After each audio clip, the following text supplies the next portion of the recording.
او نکي ولا نوم کې خو محمد. ما تاسو ته ویلو چې دا محمد داسې نوم دی چې د نبی علیه السلام نن روان دی، دا نوم د چا هم نو. د نیکه چا تپوس وکړو چې تا د خپل نصیب باندې محمد نوم ولې ایښی دی؟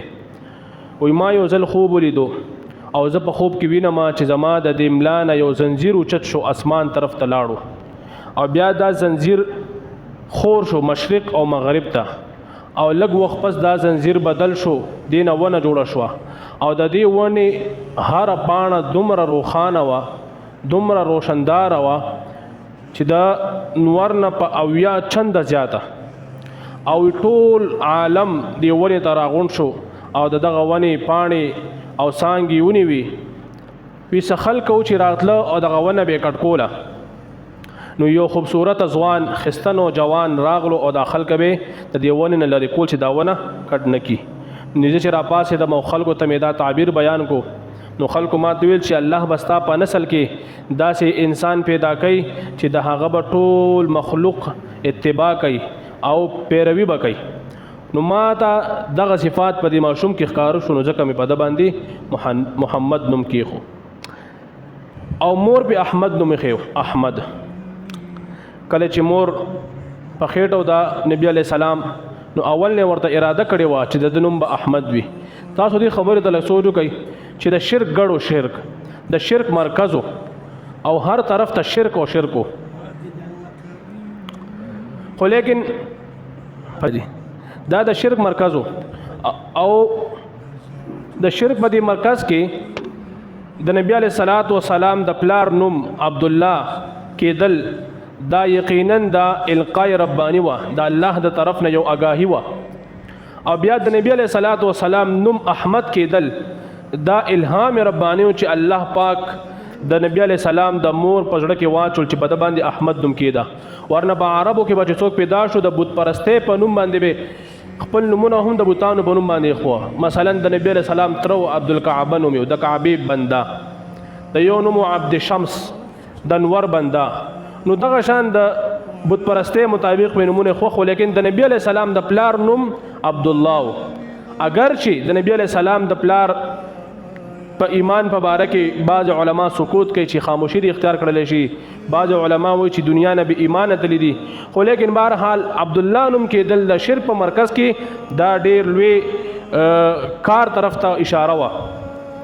بل زما محترمو د نبی علیه السلام دا دواړه نومونه په قرآن کې راغلي دي.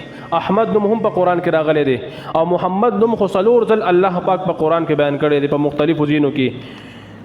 تاسو زما محترمو دې طرف ته سوچ وکئ چې د احمد معنی دا د ټولو نه زیات تعریف کوونکې، د ټولو نه زیات تعریف کوونکې د احمد.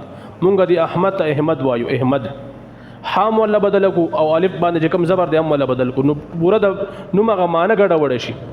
نو دا اصل کې دی احمد د ټولو نه زیات تعریف کوونکې، او محمد هغه انسان چې د چا بار بار ستاینه کیږي، د چا چې بار بار تعریف کیږي.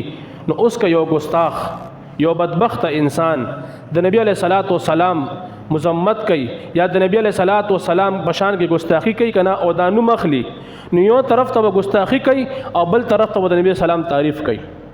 نو چې یو سړی خاندي او جاړي، نو موږ وایو دا لیونی دی، څه دی جی دا لیونی دی. نو چې یو سړی یو طرف ته د نبی علیه السلام تعریف کوي او بل طرف ته د نبی علیه الصلاۃ والسلام ګستاخی کوي، نو موږ دا سړی لیونی دی. په دماغو کې فرق دی، فرق ځکه دې چې د نبی السلام نوم اخلي، د دې نوم معنی ده چې بار بار ستایلی شوی. نو تا خو ول د نبی السلام تعریف وکړو، اوس یې ګستاخی کې ته پاګلی دماغ دې کار نه کوي. د نبی علیه السلام چې دا کم نوم دی احمد او محمد، تاسو دې ته لږ سوچ وکئ. احمد نه الف اخوا که حمد پاتې کېږي، حمد وایي تعریف ته د الله تعریف کول. د محمد نه میم اخوا که بیا محمد پاتې کېږي، د الله تعریف کول. او د لفظ الحمد نه الف لام اخوا که بیا محمد پاتې کېږي.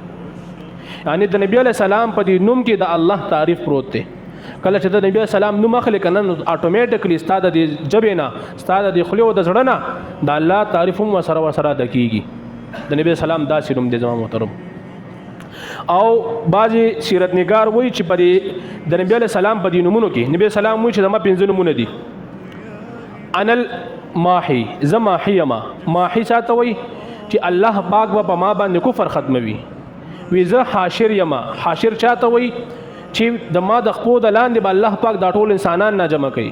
بیا نبی علیہ الصلوۃ والسلام فرمایي چې زه احمد یم زه محمد یم او بیا اخر کې فرمایي چې زه عاقب یم والعاقب الذي ليس بعده نبي او عاقب هغه دی چې دغه نه بعد بل نبی نوي نو د نبی علیہ الصلوۃ والسلام په دې نوم کې احمد او محمد کې دې طرف ته اشاره ده ګوره د الله تعریف چې کله انسان کې کنه د هر کار په اخره کې کوي مونږ روټي خورو کنه الحمدلله الذي اطعمنا وسقانا وجعلنا من المسلمين د خوب نه را پاسو الحمدلله الذي احيانا بعد ما ماتنا واليه النشور جنتیان چې جنت تلاړ شي نو اخري کلمه به دي واخر دعواهم ان الحمد لله رب العالمين د هر کار په اخره کې مونږ څه کوو جی د الله شکر ادا کوو نو د نبی عليه السلام په دینوم کې هم حمد تعریف ته دا هم دې طرف ته اشاره ده چې نبی عليه السلام اخري نبی دی د نبی علیہ الصلوۃ والسلام د نمونه داسیو چې دینه مخکې د چانو د اخرونو مونږ چې نبی سلام باندې کې خودي شو نو دې طرف ته د اشاره ده چې نبی علیہ السلام سید جی اخري نبی دی او بیا نبی سلام په خپل فرمایي چې عاقب یما او عاقب هغه دی چې داغه نه بعد بل نبی نوي